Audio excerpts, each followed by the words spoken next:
Hello friends, welcome back to my channel NM classes में सी नीता मोदी। यानी आज हम लोग पढ़ने जा रहे हैं reasons of differences for bank reconciliation statement. Last class में हमने पढ़ा था bank reconciliation statement. I hope आप सबको मीनिंग क्लियर हो गया होगा।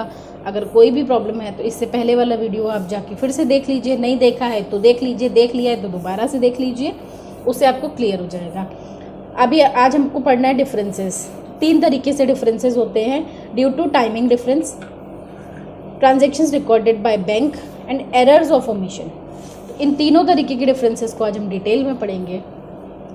Difference due to timing differences, ये 2 तरीके का होता है: cheques issued but not presented for payment and cheques deposited but not yet cleared. तो चलिए पढ़ते हैं। Cheques issued but not presented for payment, ये वो चेक्स हैं जो हमने इशू कर दिए। जब हमने बिजनेस से चेक इशू कर दिया तब अकाउंटेंट ने क्या किया, कैश बुक में वो अमाउंट माइनस कर लिया कि ये पेमेंट हो गई है, इतने रुपए से कैश कम हो गया है। बट अभी जिस दिन हम चेक इशू करते हैं उसी दिन तो नहीं ज़रूरी है कि वो चेक बैंक में जाता है, क्लियर हो जाता है। कभी कभी जिसको हम चेक इशू करते हैं वो सेम डे डिपॉजिट ही नहीं करता है अपने बैंक में, और अगर डिपॉजिट कर भी देता है तो सेम डे वो क्लियर नहीं होता है। तो आज हमने अपने कैश बुक का बैलेंस तो कम कर दिया था, लेकिन हमारे बैंक अकाउंट में मतलब हमारी पासबुक में बैलेंस कम नहीं हुआ है सेम डे। तो दोनों के बैलेंसेस में डिफरेंस हो जाता है। ठीक है, ये एक रीज़न हो गया। Checks deposited but not yet cleared. अब कुछ चेक्स ऐसे होते हैं जो हमें रिसीव होते हैं किसी पार्टी से, हमने डिपॉजिट कर दिए बैंक में, लेकिन ऐसा तो नहीं है कि हमने अभी डिपॉजिट किया अभी क्लियर हो जाएंगे, ऐसा नहीं होता है। उसमें कुछ टाइम लगता है। तो जब तक वो क्लियर नहीं होते, हमने डिपॉजिट किया, हमने कैश बुक में अमाउंट प्लस कर लिया कि हमने तो अमाउंट जोड़ लिया, हमारे पास बैलेंस बढ़ गया, लेकिन वो बैंक में अभी तक पैसे आए नहीं, बैंक में बढ़ा नहीं, तो हमारा पासबुक का बैलेंस जो है वो डिफर कर जाएगा कैश बुक से। तो ये इस वजह से भी डिफरेंस हो जाता है।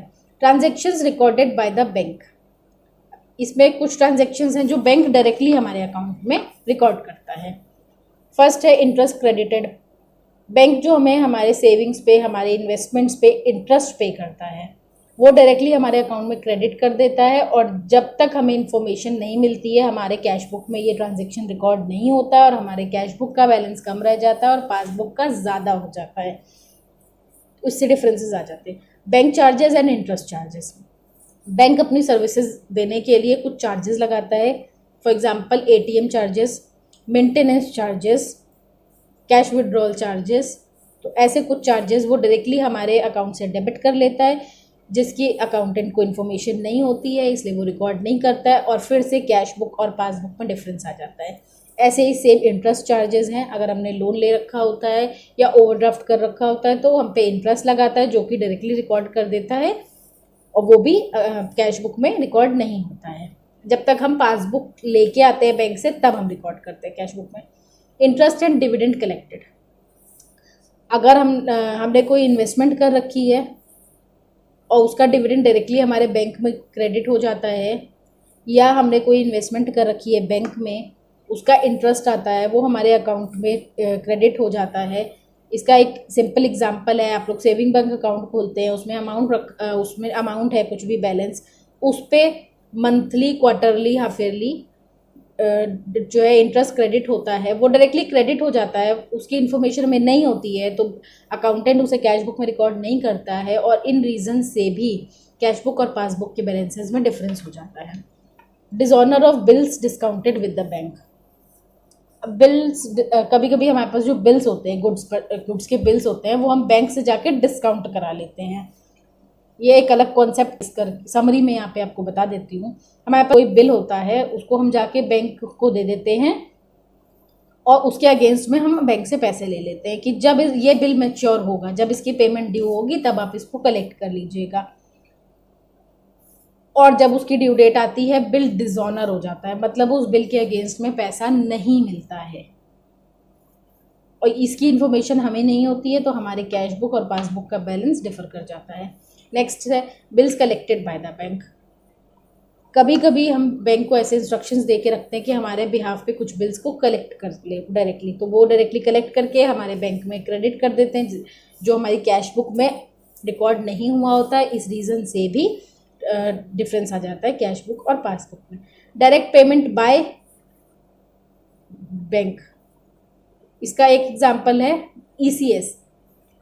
कुछ जब हम EMI पे कुछ परचेज करते हैं तो ECS की फैसिलिटी होती है, उस पर्टिकुलर डेट पे वो पर्टिकुलर अमाउंट बैंक से पे हो जाता है। वो हमारे कैश बुक में रिकॉर्ड नहीं होता है, वो बैंक से डायरेक्ट पेमेंट हो जाती है और हम तब रिकॉर्ड करते हैं जब हम पासबुक लेके आते हैं, तब हमें पता चलता है जब हम बैंक स्टेटमेंट लेके आते हैं। या डायरेक्ट डिपॉजिट हो गया है बैंक में कोई अमाउंट, जैसे हमने फिक्स डिपॉजिट करा रखा था, जब मैच्योर हो गया तो वो हमारे अकाउंट में आ गया, वो डायरेक्टली डिपॉजिट हो गया। या किसी कस्टमर के पास हमारे बैंक डिटेल्स थे, उसने डायरेक्टली डिपॉजिट कर दिया, तो जब हम पासबुक लेके आएंगे तब हमें उस ट्रांजैक्शन के बारे में पता चलेगा और तब हम अपने कैश बुक में रिकॉर्ड करेंगे। तब तक के लिए कैश बुक और पासबुक में डिफरेंस आ गया। नेक्स्ट है एरर ऑफ ओमिशन। जैसे कि पता चल रहा है नाम से ही, एरर ऑफ ओमिशन। ओमिशन मतलब भूलना, कोई ट्रांजैक्शन रिकॉर्ड करना भूल गया है या बैंक से कभी गलती हो गई है, दोनों ही केस में डिफरेंस आ जाएगा। दूसरा है अंडरकास्टिंग और ओवरकास्टिंग। इसका एग्जाम्पल है, हमारा ट्रांजैक्शन था 100 रुपीज़ का, हो सकता है अकाउंटेंट ने गलती से 1000 का रिकॉर्ड कर लिया हो या 10 रुपीज़ का रिकॉर्ड कर लिया हो। दोनों ही केस में पासबुक और कैश बुक में डिफरेंस आ जाता है। तो ये भी एक रीज़न है पासबुक और कैश बुक में डिफरेंस होने का।